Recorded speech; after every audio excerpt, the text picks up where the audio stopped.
महाराष्ट्रात पुन्हा मोठा राजकीय भूकंप होणार असल्याची चर्चा जोरदार रंगली आहे। फडणवीस आणि उद्धव ठाकरे एकत्र येणार असल्याचा मोठा दावा करण्यात आला आहे। फडणवीसांनी मातोश्रीवर जाऊन उद्धव ठाकरेंची भेट घेतली असल्याचा दावा वंचित बहुजन आघाडीचे प्रवक्ते सिद्धार्थ मोकळे यांनी केला आहे आणि त्यामुळे मोठी खळबळ उडाली आहे। वंचित बहुजन आघाडीला मिळालेल्या माहितीनुसार शिवसेनेचे खासदार संजय राऊत हे 25 जुलै रोजी रात्री 2 वाजता 7D मोतीलाल मार्ग या ठिकाणी भाजपचे राष्ट्रीय अध्यक्ष JP नड्डा यांना भेटले।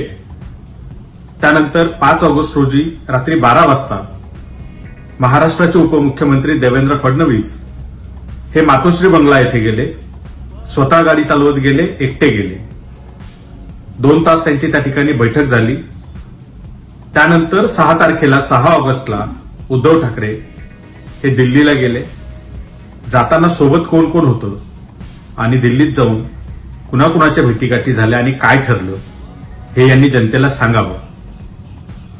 आम्ही ही माहिती जी पक्षाकडे आली आहे ती जनतेसमोर ठेवत आहोत। त्याचं कारण म्हणजे या ठिकाणी आरक्षणवादी असलेल्या मतदारांना भाजप आणि त्याचे मित्रपक्ष हे आरक्षण विरोधी आहेत हे पक्क माहिती आहे। मात्र याच आरक्षणवादी मतदारांनी शिवसेनेच्या उमेदवारांना मतदान दिलेलं आहे, उद्धव ठाकरेंच्या उमेदवारांना मतदान दिलेलं आहे।